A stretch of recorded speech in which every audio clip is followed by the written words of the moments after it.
Hay violencia verbal, hay violencia... Esto es, por ejemplo, para ti. María! ¿Esto para ti es violencia? Hombre, depende de lo que me quieras decir. Ahí está.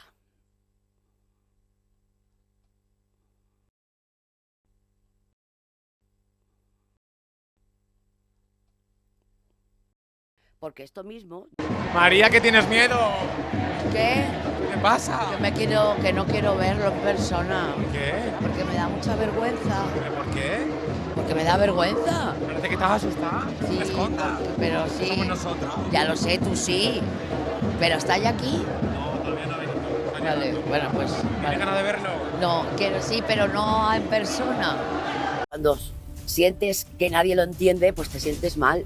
Fui al Sótano Club Sí. con Alba Carrillo Ah. y fíjate que pues se generó allí una opinión en la que a ti no te dejaba en un muy buen lugar a nivel profesional. ¿Profesional en qué sentido? Te llamaron que no eras muy buena compañera. Yo le mandé un mensaje que le dije, Alberto, no te preocupes, corazón. Un vídeo de Alberto Guzmán Sí. en el que prácticamente parecía que estabas encerrada llorando porque nadie te llamaba a nivel profesional. ¿Cómo te tomaste tú aquel titular? Yo le mandé un mensaje que le dije, Alberto, no te preocupes, corazón.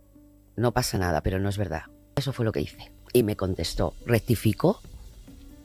No puedes preguntar si tienes que rectificar o no. Ya está, no hice nada más. Hombre, si te desmienten la noticia, no hace falta preguntar, ¿no? Quiero decirte- No, pero tú no te puedes hacer caso de que lo que yo te diga. Yo tengo mi derecho incluso a engañarte. Tú tienes tu de libertad de hablar de una compañera como lo he hecho yo a lo largo de muchos años. No tienes por qué creerme, pero tú no me puedes pedir rectifico. Si yo te miento, tienes también otro artículo mucho más interesante, ¿no? ¿Cómo te sentó esa noticia? Pues como te lo estoy diciendo, Alberto, de verdad, no te preocupes, pero no es verdad. Y si es verdad, si fuese verdad, ostras, yo a lo largo de mis 30 años en televisión he conocido a mucha gente que no ha tenido las oportunidades, compañeros de la profesión como yo, y nunca lo he proyectado como desde el fracaso. Si tú no estás en la culmen del éxito y no lo logras presentar o estar en una cadena generalista, ¿eres un fracasado? No, es así, no es verdad. Le ha contado que Rocío Carrasco y Fidel Albiac son los culpables. Todo esto se lo contó haciéndose la víctima, ¿vale? Que son los culpables de que su carrera profesional se haya ido al guano. Ella dice que está muy afectada, muy triste, muy cabreada, porque llevaba muchísimos años dedicándose a la prensa del corazón y tenía un nombre, ¿eh? María Patiño era una persona pues que todo el mundo pues la tenía como buena periodista en el campo de la prensa del corazón. Hasta que aparecieron Rocío Carrasco y Fidel Albiac. Lo que le ha contado a la vecina es que estos dos tienen la culpa, o sea, estos dos tienen la culpa de todo el follón que se montó en Sálvame, que se terminó cancelando el programa, y por supuesto de la cancelación de la familia del Apocalipsis, ¿vale? Ya, porque ella lo que le ha contado a la vecina es que, bueno, por eso digo que ahora van a empezar los perros a morderse. Es que Óscar Cornejo y Adrián Madrid, estos que eran los dueños de Sálvame y después los dueños de la familia del Apocalipsis, bueno, pues son un par de manipuladores. Son un par de manipuladores bastante mentirosos. Y bueno, pues le contó que antes de estrenarse el documental de Rocío, contar la mentira para pagar Hacienda, hubo una reunión con ellos, hubo una reunión con todos los colaboradores y con los presentadores, y se les dijo que se iba a estrenar este documental, con lo cual esas caras de sorpresa cuando apareció Rocío Carrasco en el panel eran fingidas, eran teatralizadas, ya lo sabían algún que otro día antes. Y bueno, pues ¿qué les dijeron Óscar Cornejo y Adrián Madrid? Bueno, pues les contaron que habían hecho este documental con Rocío Carrasco porque a la señora la veían muy acabada, más acabada que la Falange en Bilbao. Dijeron que, bueno, pues que era la Llorona de México, que la veían completamente hundida y que les daba muchísima pena. Esto es muy importante lo que yo acabo de decir. O sea, no dijeron, hemos hecho este documental porque Rocío Carrasco nos ha demostrado que Antonio David Flores es un maltratador que practica la violencia vicaria. No, esto nunca se les dijo. Se les dijo, vamos a ver, Rocío Carrasco es amiga nuestra, la hemos visto acabadísima, esa señora tiene una depresión de caballo, sinceramente nos da bastante pena lo que hemos visto y vamos a estrenar el documental. porque la intención que tenían Óscar Cornejo y Adrián Madrid, que lógicamente fallaron en esto, es convertir a Rocío Carrasco en una superestrella de Telecinco, en una super colaboradora. ¿En qué fallaron? Bueno, pues en que Rocío Carrasco, pues eso, le tiene que pedir permiso al pie izquierdo para mover el derecho, es una señora que es vaguísima, no le gusta trabajar y pese a todas las oportunidades que le dieron en Sálvame, le dieron incluso el espacio del ofensor de la audiencia. Yo le llamo el ofensor de la audiencia, porque ofendían a la audiencia. La señora se presentó solamente 2 veces a trabajar. Después se dio el piro, ¿eh? El piro vampiro, que tiene clarinete, porque trabaja, lo dijo la vecina, que tiene clarinete, que con el rollo de la Rocío Carrasco y el Fidel Albiac le habían arruinado su carrera profesional porque nunca más iba a trabajar en televisión, que lo tenía muy claro, ¿eh? ¿Por Ojo, qué cuidado. seguimos tragando con la película de Rocío Carrasco y Fidel Albiac, si cada vez que aparecen en pantalla el público cambia de canal como quien apaga una bombilla? Igual que cuando hueles leche cortada y de inmediato apartas el vaso, millones de espectadores llevamos meses apartando la vista de estos dos. Y no, aquí nadie va a vestir a María Patiño de pobre víctima. Ella misma se subió sin frenos al tren del sensacionalismo y ahora el tren se ha llevado por delante su nombre. Pero una cosa no quita la otra. Rocío y Fidel fabricaron un relato que quemó platós, hundió audiencias y arrastró reputaciones ajenas, y eso merece ser contado alto y claro, sin paños calientes. Escucha bien, porque lo que hoy te voy a narrar no lo vas a oír en los matinales ni en los magazines que ahora pretenden ir de neutrales. Hoy destapamos por qué María Patiño, esa reportera correosa que no dudaba en sacar trapos sucios de cualquiera, anda rabiando contra la pareja más impopular del momento. No porque la pobre Marita haya sido un alma cándida, eso no se lo cree ni su peluquero, sino porque el fuego que ayudó a encender acabó devorando su propio tejado. Y cuando ves tu casa arder, amiga, la rabia es la primera en salir. Imagínate la escena. Año 2021. Telecinco necesita un bombazo urgente, las audiencias bajan, la competencia aprieta y ya no basta con los chismes cotidianos de siempre. De pronto, entra en la sala de reuniones un dossier color salmón, Proyecto Rocío, contar la verdad para seguir facturando, aunque eso último no lo ponía, claro, se sobreentendía. Lleva la firma indirecta de Fidel Albiac, cerebro financiero de la operación. ¿La protagonista? Rocío Carrasco, hija de la más grande, desaparecida de los focos salvo para pleitos judiciales y visitas esporádicas a peluquerías de lujo. La propuesta, un serial lacrimoso, con música triste y primerísimos planos de lágrimas, que promete derretir corazones y disparar sares. Los jefazos huelen dinero y dan luz verde. Pero hay un obstáculo. ¿Cómo convertir un drama familiar, gastado y con 1000 versiones contrapuestas, en un producto de masas? Fácil, convenciendo a los colaboradores de que lo vendan como la gran verdad. Ahí entra María Patiño, veterana en olfatear pollos mediáticos. La citan, junto a otros tertulianos, en un despacho sin cámaras. Les ponen un vídeo de prueba con Rocío llorando, les hablan de maltrato mediático, de justicia social, detalle clave, les piden lealtad absoluta. Ni preguntas incómodas, ni dudas, ni alusiones a incoherencias pasadas. Aquí se viene a apoyar, dicen, porque esto nos devolverá el liderazgo y nos caerá lluvia de publicidad. María, que siempre olió el negocio mejor que una sabuesa al hueso, pudo haber dicho cuidado, que esto suena a guión forzado, pero eligió callar. Al fin y al cabo, su puesto dependía de mantener la maquinaria caliente, y la maquinaria pedía drama con mayúsculas. Así comenzó el espectáculo, cada noche, un capítulo, cada capítulo, una lágrima nueva, y en el plató, aplausos de lata y comentarios lacrimógenos. El primer día, los números subieron. El segundo, aguantaron. A la cuarta entrega, los mandos a distancia comenzaron a bailar. A la 10ª, el público de toda la vida, sí, tú, tu hermana, tu vecina Paquita, ya bostezaba antes de escuchar la sintonía. Aquí llega la parte jugosa. Cuando las audiencias se desploman, alguien tiene que cargar con la cruz. Y Rocío Carrasco no la iba a llevar, ni mucho menos Fidel, que seguía negociando contratos de exclusivas a la sombra. Los dedos apuntan entonces a los rostros visibles del plató, colaboradores como María, que se dejaron la piel defendiendo lo indefendible. Ella, que tan hábil fue para destapar infidelidades, no supo prever que el público rechazaría un relato unidireccional, sin pruebas contundentes y plagado de silencios selectivos. El boomerang mediático regresó y la golpeó de lleno. Mientras Telecinco se lamía las heridas, Televisión Española vio la oportunidad de pescar en río revuelto. Fichó aparte de aquel equipo para un programa nuevo, La Familia del Apocalipsis, ¿recuerdas? Con la promesa de renovar las tardes y atraer público joven. Resultado, ni jóvenes ni mayores, el SARE cayó por debajo del 6%, y en cuestión de semanas, la cadena pública se convirtió en campo de batalla. Los directivos gritaban, los guionistas improvisaban y los colaboradores, María incluida, veían cómo los espectadores huían en estampida. Porque, amiga, cuando un rostro se asocia al engaño, cuesta años de honestidad recuperar la confianza de la gente. Y aquí viene la gota que colma el vaso. A María le habían prometido recolocarla en otro formato si aquella aventura fracasaba. Pero el fracaso fue tan estrepitoso que nadie quiso arriesgar. Personaje quemado, dictaminó un informe interno. Su nombre espanta a la audiencia tradicional. En otras palabras, que buscara nuevos horizontes, porque la tele de siempre ya no la quería. Todo eso mientras Rocío y Fidel se envolvían en su silencio estratégico. Cero entrevistas, cero autocrítica, cero responsabilidad. Fue entonces cuando María, a puerta cerrada, explotó. No en un plató, donde habría sonado impostado, sino ante la confianza de una vecina en Fuerteventura, la isla donde compró una casa para refugiarse de focos y críticas. Allí soltó la frase que hoy hierve en los corrillos del corazón.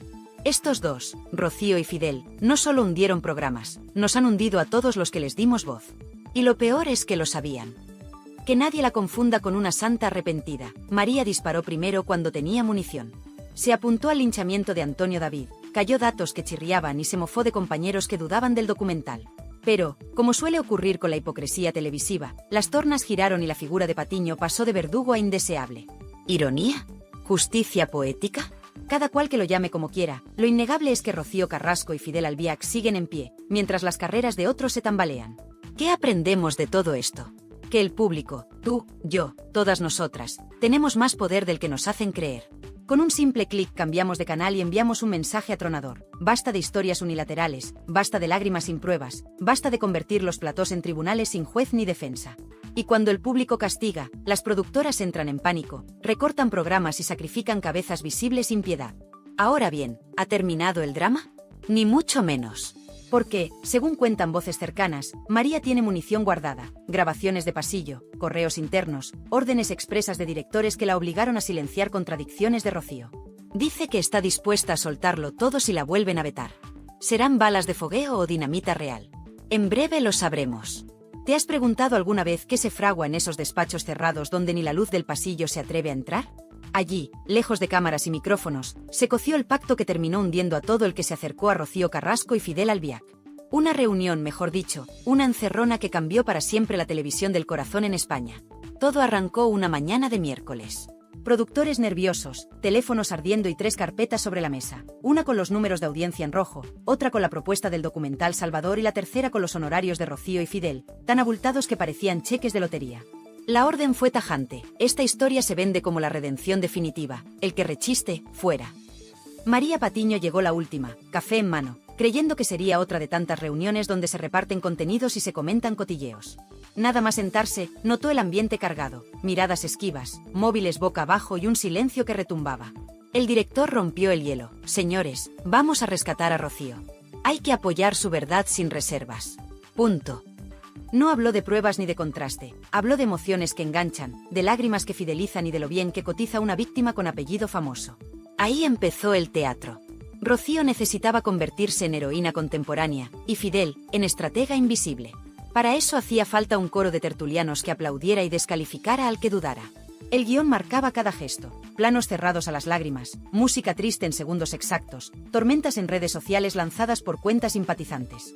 Y detrás, contratos blindados. Si los índices caían, ella seguía cobrando. Si subían, todos repartían premio, menos la audiencia, que solo recibía drama reciclado. María, que siempre presumió de olfato, no quiso ver el avispero.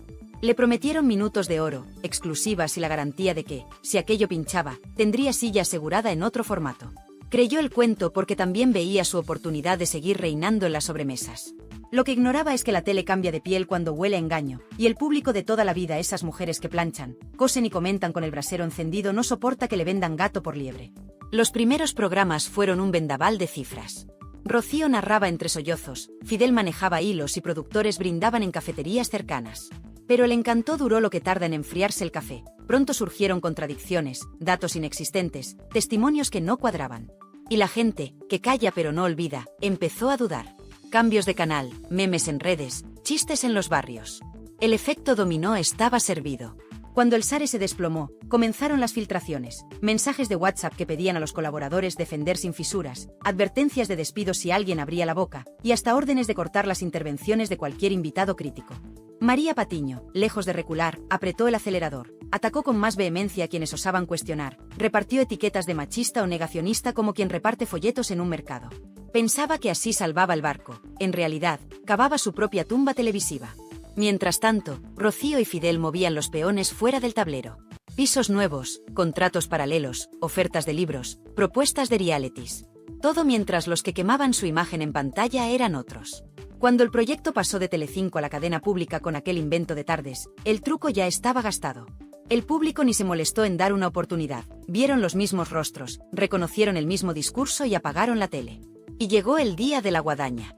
Los directivos de RTVE, hartos de ver las curvas de audiencia caer como un tren sin frenos, convocaron una reunión de emergencia. El mismo despacho, otro ambiente, gritos, culpas, portazos.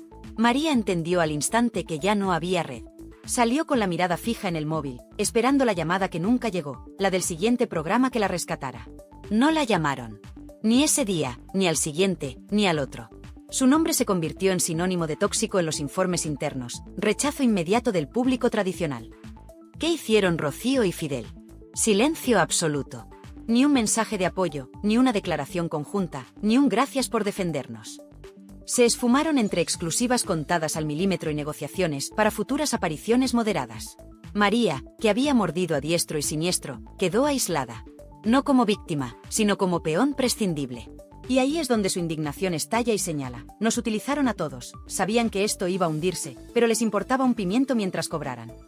Ahora, las productoras miden cada paso. Les quedó claro que subestimar al espectador es la forma más rápida de cerrar un programa. Y a Rocío y Fidel, aunque disfrazan su estrategia de discreción elegante, les acompaña un rumor persistente: donde pisan, la audiencia huye. Tú, que llevas años viendo cómo se cuece el cotilleo, sabes reconocer cuando el guiso está quemado. Por eso te pregunto directamente: ¿a quién culpas más? ¿Al chef que echa el veneno o al camarero que lo sirve con una sonrisa? Déjamelo en comentarios, porque tu opinión, la de las mujeres que sostienen el mando a distancia, vale más que cualquier sare fabricado. Si este relato te revolvió el estómago, compártelo con tu grupo de amigas, que también conozcan la trastienda. Y suscríbete, porque todavía queda tela, contratos ocultos, cifras indecentes y lealtades rotas. Te aseguro que cada dato nuevo enciende más este fuego. ¿Con qué cara te piden austeridad mientras firmaban un extra de 2 millones de euros solo para que Rocío Carrasco posara ante la cámara mojándose las pestañas? No es cuento, es un anexo contractual escondido entre folios, rubricado en un despacho alfombrado con cargo a fondos públicos. 2 millones que salieron de nuestros bolsillos y que jamás figuraron en la nota de prensa. Así se fabricó la gran trama: cifras secretas, cláusulas de silencio y un relato victimista diseñado para que nadie se atreviera a levantar la mano. Todo comenzó una mañana tensa en Prado del Rey. Los directivos de la cadena pública llegaban con las audiencias en rojo y la esperanza de un milagro. Sobre la mesa, 3 carpetas. La primera contenía el guión del nuevo serial Lacrimógeno. La segunda, la previsión de ingresos por publicidad, inflada con un optimismo casi cómico. La tercera, el contrato confidencial que blindaba a Rocío y su marido. Cifra total sobre la página 2, 8 millones de presupuesto. La prensa se enteró de 6. Los 2 que faltaban eran, textualmente, incentivos de resiliencia. Bonito eufemismo para decir prima por llorar en exclusiva. La jugada era maestra si salía bien: héroe de prime time, titulares fáciles, debates interminables.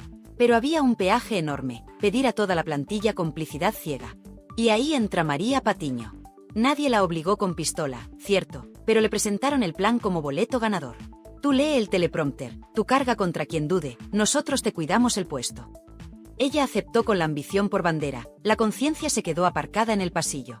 En la primera emisión, el SARE subió como la espuma. En la segunda, se mantuvo. A la quinta, el gráfico empezó a descender. Y desde el sofá de tu casa, tú movías el mando a otra cadena porque algo rechinaba. Tantas lágrimas y tan pocos documentos. Ningún parte forense, ningún informe policial concluyente, todo testimonios y más testimonios. ¿No te recordó a esas telenovelas donde la protagonista llora capítulo tras capítulo mientras el villano se frota las manos? Pues igual, pero en horario de máxima audiencia y financiado con dinero de todos. Cuando las encuestas internas mostraron el primer desplome, los productores activaron el modo pánico, orden de reforzar el mensaje y lista negra de periodistas. Sí, lista negra, nombres y apellidos de profesionales a los que se prohibía entrar en plató porque hacían preguntas incómodas. El correo corría por chats cerrados, un redactor hastiado lo filtró y la bomba empezó a chisporrotear. Había colaboradores de vieja escuela, reporteros curtidos y presentadores que cuestionaban la veracidad de fechas y cifras. Tachados, vetados, confinados al pasillo. Y en el pasillo, porque la tele se cuece más allí que en el estudio, se escuchaban auténticas barbaridades. Que si el coche oficial esperaba con el motor en marcha cada vez que Rocío pisaba maquillaje, que si Fidel negociaba las intervenciones cobrando hasta la última palabra, que si productores juraban en alto que el documental era un salvavidas para la cadena. Aunque por dentro temblaran al ver cómo la audiencia empezaba a huir. Mientras tanto, en la redacción, los técnicos veían otro drama. Facturas de decorado que se inflaban una semana sí y otra también, compras urgentes de iluminación para resaltar la lágrima, ampliaciones de presupuesto para música emotiva y, lo más sangrante, un equipo jurídico pagado con fondos públicos cuyo único fin era redactar demandas preventivas contra quien osara contradecir el relato oficial. Tú pagabas con tus impuestos la defensa legal de un show que te había prometido la verdad, pero lo que recibías a cambio eran amenazas veladas de querella. Ahora bien, nadie contaba con el escepticismo de la audiencia veterana. Nadie contaba con que tú, tu hermana, tu círculo de amigas, esas que comentan la novela de sobremesa mientras sorben el café, habéis visto suficiente televisión para oler montaje a kilómetros. Empezaron los mensajes de WhatsApp. ¿Has visto que no presentan pruebas? Esta fecha no coincide, aquí falta la versión del otro lado. Y con cada mensaje, un mando más se alejaba de la señal. El efecto dominó fue tan brutal que, en solo 3 emisiones, la previsión de publicidad se despeñó y el departamento comercial empezó a devolver llamadas en silencio. Los directivos, desesperados, convocaron a Rocío y Fidel a una reunión de urgencia. Exigieron documentos, papeles, algo que sostuviera el relato. Fidel contestó con una frase que heló la sala: lo emocional vende más que cualquier informe. Traducción: ni hablar de mostrar facturas médicas, sentencias firmes, nada que no fuera lágrima y testimonio. Ante el asombro de los presentes, añadieron que cualquier fisura en la narrativa se taparía con litigios. Así lo dejaron por escrito en un correo interno, correo que, ironías del destino, también terminó filtrado semanas después. ¿Dónde estaba María Patiño en esa vorágine? Ajustándose el micrófono, preparada para salir y repetir el libreto. Pero uno de los técnicos le pasó un dato que la dejó fría. El público femenino de más de 60 años, su núcleo fuerte, caía un 6% por semana. Se lo advirtieron sin rodeos: nos están abandonando porque no compran la historia. Ella, que vivía de rascar titulares de la vida ajena, tragó saliva. Entendió que si seguía aferrada a ese barco, se hundiría con él. Empezó a deslizar tímidas críticas, pero era demasiado tarde. La audiencia, cuando siente que la han tomado por ingenua, cierra la puerta con doble llave. La gota final fue la revelación de los 2 millones extra. Cuando un diputado sacó el tema en comisión y TVE tuvo que admitir, entre evasivas, la existencia del anexo, la indignación se disparó. Telediarios rivales abrieron con el titular, tertulias de radio se cebaron y la red ardía. Las portadas gritaban: dinero público para lágrimas de oro. Ese lunes, el programa se desplomó a un sare ridículo. Al martes siguiente, los directivos se reunieron a puerta cerrada y alguien gritó que era hora de cancelar antes de hundir el prestigio de la cadena. Y cancelaron. ¿Y Rocío y Fidel? Desaparecidos. Ni rueda de prensa, ni disculpas, ni devolución de €1. Siguieron moviendo contactos para futuros proyectos. Tal vez un reality en un canal privado, tal vez un libro. El espectáculo nunca descansa. María, mientras tanto, descubrió lo que significa ser tóxica para los grandes ejecutivos. Nadie la convocaba, ninguna productora devolvía sus llamadas. Algunos dirán justicia poética. Otros dirán karma. Ella simplemente se quedó sin escaparate. Y ahora, quienes pusisteis sentido común, mujeres curtidas que no tragáis con discursos prefabricados, tenéis la sartén por el mango. Al cambiar de canal mandasteis el mensaje más claro: el respeto se gana, no se compra. Si Rocío y Fidel pensaban que podían usar vuestro tiempo y vuestro bolsillo para su telenovela personal, se toparon con la mayor lección de humildad: la audiencia vota con el dedo en el mando. Dime, sinceramente, ¿qué castigo merecen quienes manipulan sentimientos para engordar su cuenta corriente? ¿Y qué responsabilidad tienen quienes, como María, aceptaron ser altavoz a cambio de minutos de gloria? Déjame tu opinión ahí abajo. Cada comentario levanta una piedra más y deja a la vista lo que otros quieren tapar. Si este relato te revuelve la sangre, compártelo con tu grupo de amigas y que corra la voz. La próxima vez se lo pensarán 2 veces antes de jugar con nuestras emociones. ¿Alguna vez has visto a un directivo de televisión perder los nervios hasta lanzar una silla contra la pared? Eso ocurrió la misma tarde en que se confirmó el desplome definitivo del programa que coronaba a Rocío Carrasco. José Pablo López, máximo responsable de la franja de entretenimiento en la cadena pública, entró en la sala de control con los datos frescos del minuto a minuto. Otra vez audiencia por debajo del 5%. La gráfica parecía una cuesta abajo sin frenos. Dicen que pegó un portazo, soltó un "nos hunden el canal" y empezó a señalar culpables como si repartiera sentencias. Nadie se libró: productores, realizadores, guionistas y, por supuesto, los tertulianos que seguían defendiendo el guión lacrimógeno. Entre ellos, una María Patiño ya pálida, consciente de que el monstruo que ayudó a criarse estaba merendando su futuro. Aquella bronca no salió en los medios, pero trascendió a golpe de mensaje interno. Una redactora lo resumió en un chat de pasillo: hostilidad nivel apocalipsis. Los gritos se oían hasta en maquillaje. Lo más jugoso fue la orden que vino justo después: corten de raíz la participación de Rocío Carrasco y Fidel Albiac, no vuelven a pisar este plató. Se acabó el idilio. El mismo directivo que meses antes se sacaba fotos con ellos en los pasillos ahora pedía literalmente limpiar cualquier rastro de su presencia. Pero los contratos blindados son como grilletes: tiras, aprietas y casi siempre se rompen los dedos antes que el acero. Les habían dado dinero por adelantado y una cláusula de indemnización si cancelaban antes de tiempo. Un carísimo capricho de un romance televisivo que salió rana. Mientras los ejecutivos discutían cómo ahorrarse la penalización, ocurrió algo casi cómico si no fuera por lo obsceno. Rocío y Fidel enviaron un burofax exigiendo respeto a la imagen pública, el mismo día en que la audiencia lo rechazaba en masa. Insistían en que el programa fracasaba porque los medios enemigos boicoteaban su mensaje. Esa coartada le servía de salvavidas emocional, pero no pagaba facturas. Así que, con la misma frialdad con la que firmaron el anexo millonario, se desligaron del barco que se hundía. Ni una palabra de agradecimiento, ni una defensa a los tertulianos que habían gastado credibilidad respaldándolos. Silencio, maletín y puerta. Y en ese silencio resuena el nombre de María Patiño. Ella pasó de ser pistolera mediática a convertirse en un lastre para cualquier franja horaria. Programas que sondeaban su fichaje se echaban atrás tras recibir informes de test de público. Cada vez que aparecía su rostro, la mitad de las encuestadas mujeres mayores, tu círculo y el mío marcaban casilla de rechazo sin pestañear. Ese veredicto es demoledor. La televisión vive del cariño o del odio que atrae audiencia. La indiferencia mata. Y María ya no provocaba ni amor ni odio rentable, provocaba hartazgo. Así, su móvil se llenó de silencios. Llamadas que no devolvían, mensajes de WhatsApp con doble check pero sin responder. Eso en televisión es sentencia de ostracismo. Con la pantalla cerrada, Patiño intentó aferrarse al papel. La revista Lecturas le ofreció una columna semanal para maquillar la caída. Buen sueldo, sí, pero lejos de los focos en los que se sentía reina. Y en las redacciones ya cuchichean: cuidado, que arrastra la maldición de Rocío. Porque si algo ha quedado claro es que todo lo que toca ese binomio Carrasco y Albiac termina oliendo a chamusquina.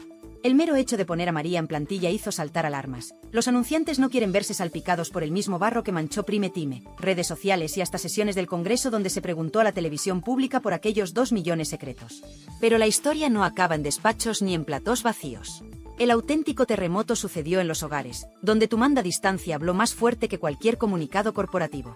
Tú, que llevas años oliendo la mentira, viste venir la jugada: música triste, planos de lágrima, ausencia de papeles. 1, 2, 3 veces. Al cuarto intento cambiaste de canal. Ese gesto minúsculo, repetido por miles de mujeres, hundió cuotas de pantalla y forzó cancelaciones. Por eso ahora los productores estudian con lupa cada sasimi lacrimal que les llega. Si no hay pruebas, no hay negocio.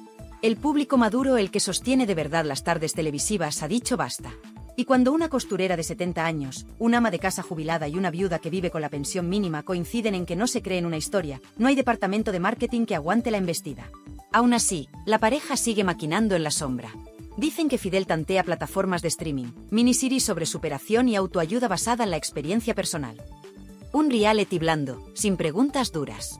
Pero el historial pesa. A ningún ejecutivo le hace gracia sentarse en el despacho de contabilidad y justificar millones para un publicista de lágrimas que ya pinchó en 2 cadenas. El riesgo reputacional se ha convertido en un nuevo coste y nadie quiere pagarlo. Por cada euro invertido, un trending topic negativo puede costar 10. En paralelo, María Patiño evalúa demandar a productoras por daños colaterales a su imagen. Un abogado le ha susurrado que podría rascar indemnización alegando que la obligaron a defender un relato manipulado. Pero el mismo letrado le advirtió: te van a preguntar por qué lo aceptaste cuando olía a chamusquina. ¿Qué responder? ¿La verdad de que temía perder la silla? ¿Que las exclusivas y los minutos de gloria nublaron su juicio? Una demanda así pasa factura, reabre heridas, destapa correos, exhibe grabaciones. Quizá consiga dinero, pero hundiría cualquier oportunidad de redención ante el público. Y aquí es donde tú entras de nuevo. Sin tus ojos, sin tu oreja, la tele es un escaparate vacío. Ellos lo saben y tiemblan cada vez que miran los tramos de audiencia femenina mayor de 55. Es el segmento menos proclive a la moda efímera y más fiel al zapping cuando huele a engaño. Por eso te pregunto directamente, ¿crees que Rocío Carrasco y Fidel Albiac merecen otra oportunidad en pantalla o ya agotaron todo el crédito? Deja tu respuesta ahí abajo y ponle voz a esa mayoría silenciosa que les ha quitado el altavoz. No subestimes la fuerza de tu comentario. Cada vez que alzas la voz, un directivo revisa su escaleta, un patrocinador recalcula su inversión y un guionista descarta la lágrima fácil. Compartir este vídeo con tus amigas sirve para algo más que cotillear. Es un mensaje colectivo de que la manipulación sentimental nos cansó. Si con un simple clic tumbaste un programa millonario, imagina lo que podemos hacer diciendo alto y claro que ya no tragamos con dramas de encargo. Porque al final, la moraleja es sencilla. Quien juega con la emoción ajena para llenar el bolsillo termina pagando con su reputación. Esa factura no hay cláusula que la cubra, y mucho menos 2 millones de euros escondidos en un cajón. ¿Qué pasa cuando un relato diseñado para conmover se estampa contra la pared de los hechos y deja un reguero de carreras arruinadas, dinero público volatilizado y espectadores que por fin abrieron los ojos? Esa es la resaca que todavía sacude a los responsables de la mayor burbuja lacrimógena que ha vivido la tele española en años. Una resaca que no termina con la cancelación de un programa. Sigue latiendo en los despachos, en los grupos de WhatsApp y, sobre todo, en la memoria de quienes soportaron semanas de melodrama sin pruebas. Primero, la factura económica. El Tribunal de Cuentas ha puesto la lupa, aunque a paso de tortuga, en los 8 millones presupuestados que financiaron el experimento. De esa cifra, 2 salieron de una partida opaca para compensar el estrés emocional de Rocío Carrasco, una cláusula tan vaga que el propio interventor interno la calificó de discutible. Traducido al lenguaje de la calle, la lágrima le salió cara, y buena parte la pagamos todos. Lo grave es que, al tirar del hilo, han aparecido subcontratas amigas, facturas dobles por alquiler de equipos y un desfile de asesores de confianza cobrando dietas por gestionar la narrativa. Todo un ecosistema que prosperó al calor del espectáculo, y ahora se protege con un muro de silencio. Segundo, la factura moral. Los trabajadores rasos, cámaras, ayudantes, redactores junior, confiesan que se les pidió entender la línea editorial o plantearse buscar empleo en otro lado. Algunos, agotados de llorar al son de la escaleta, optaron por largarse antes de que la basura estallara. Otros aguantaron porque hay hipotecas que pagar. Uno de ellos lo resumió así en un audio que circula por las redacciones. No te despedían si dudabas, te convertían en invisible. Te quitaban escaleta, te quitaban la palabra, te movían al archivo, y al final te ibas tú solo. Ese despido silencioso nunca saldrá en un titular, pero suma angustia y desengaño en decenas de currículos. Tercero, la factura social. Cuando el escándalo saltó del plató al Congreso, ¿recuerdas los titulares? Interpelan a RTVE por contratos opacos, la indignación fue transversal. Da igual la ideología, a nadie le gusta que la televisión pública saque pecho de transparencia y, al mismo tiempo, esconda nexos millonarios. Los políticos olieron sangría mediática y se subieron al carro. Peticiones de comparecencia, preguntas parlamentarias, gestos de indignación con la boca pequeña. Porque, seamos francos, a algunos también les seduce la tele cuando ofrece altavoces oportunistas. Mientras todos jugaban a devolver la pelota, Rocío y Fidel hicieron lo de siempre, negociar en la sombra. Se reunieron con un equipo de abogados especialistas en reputación online para limpiar huella digital negativa, es decir, enterrar vídeos críticos, mandar reclamaciones a canales pequeños y presionar a portales que cobijan comentarios duros. El plan incluía inundar la red de notas motivacionales y frases de autosuperación, dar sensación de paso de página y, sobre todo, evitar las entrevistas cara a cara, donde un periodista con hemeroteca pudiera arrinconarlos con fechas, datos o contradicciones. Si la estrategia suena fría, es porque lo es. Manual básico de daño reputacional. Ahora, imagina por un momento que esa limpieza digital culmina y la nube de artículos incómodos desaparece poco a poco de buscadores. ¿Borrará eso el recuerdo de las tardes de manipulación? La respuesta late en los bares, en las peluquerías, en las fotos de sobremesa que todavía circulan por grupos. Allí el tema sigue vivito y coleando, la indignación no borra con un clic. Y ese recuerdo se convierte en aviso para navegantes. La próxima vez que un formato prometa verdad incontestable sin pruebas encima de la mesa, la audiencia pedirá recibo antes de gastar su tiempo. Mientras tanto, María Patiño ajusta cuentas consigo misma. A puerta cerrada ha reconocido a un par de compañeros que subestimó al público maduro y sobreestimó la capacidad de manipular con lágrimas. No lo hace por remordimiento altruista, lo hace porque su futuro pende de un hilo. No puede refugiarse en platós que ahora la esquivan, tampoco puede convertirse en influencer juvenil a los 50 y tantos. Su terreno era el corazón clásico, y ahí ha quedado marcada. Habla con productoras menores que tantean docuseries de archivo y presencia mínima de presentadores. Podría narrar, desde voz en off, historias ajenas sin mostrar su rostro, una forma de colarse en pantalla con perfil bajo y reescribir su relación con la audiencia.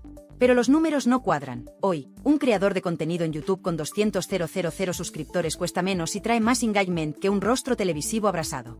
De puertas afuera, el espectador medio se siente, por fin, vindicado. Durante meses avisó en redes, dejó comentarios, cambió de canal. Mucha gente mayor, acostumbrada a tragarse maratones de culebrones, dijo basta. Y en ese basta hay una enseñanza. La audiencia senior ya no es dócil ni silenciosa. Maneja el móvil, comenta en foros, comparte enlaces que desmontan argumentos televisivos en tiempo real. La tele de antaño, ese monólogo donde nadie contestaba, es un fósil. Ahora el público replica, exige y castiga. Lo han aprendido a golpes directivos que juraban que el SARE se domesticaba con música triste y primeros planos. Sin embargo, la industria olvida rápido. Se habla de nuevas docuverdades en fase de desarrollo. Historias de famosos caídos en desgracia dispuestos a presentarse como héroes incomprendidos. Productoras husmean en juzgados buscando pleitos escabrosos que puedan empaquetar en capítulos. Y ya hay quien pregunta, con descaro, si Rocío y Fidel aceptarían una segunda parte, quizá centrada en su renacimiento. No es broma, el morbo vende, y el olvido del público se da por sentado. Pero ahí entras tú. Y ahí entra la memoria colectiva que viraliza el pasado cuando menos conviene a los interesados. Porque la lección final podría haber salido de cualquier madre curtida. El que juega con los sentimientos de la gente, termina durmiendo con la conciencia intranquila. Ese ron, repetido en salas de estar de toda España, pesa más que cualquier campaña de reputación. Y pesa más porque es verdad simple, verdad sin necesidad de musicón ni focos. Ahora, antes de cerrar este relato y dejarte con la reflexión final, quiero lanzarte la pregunta que incomoda a directivos, tertulianos y a los propios protagonistas. Si mañana volvieran a tu pantalla con un nuevo drama, ¿les darías el beneficio de la duda o cambiarías de canal sin pensarlo? ¿Sabes qué es lo que más duele a quienes manejan la tele como si fuera un teatro de marionetas? No son los titulares escandalosos ni las portadas incendiarias, sino el murmullo constante de la gente corriente que ya no se traga sus funciones.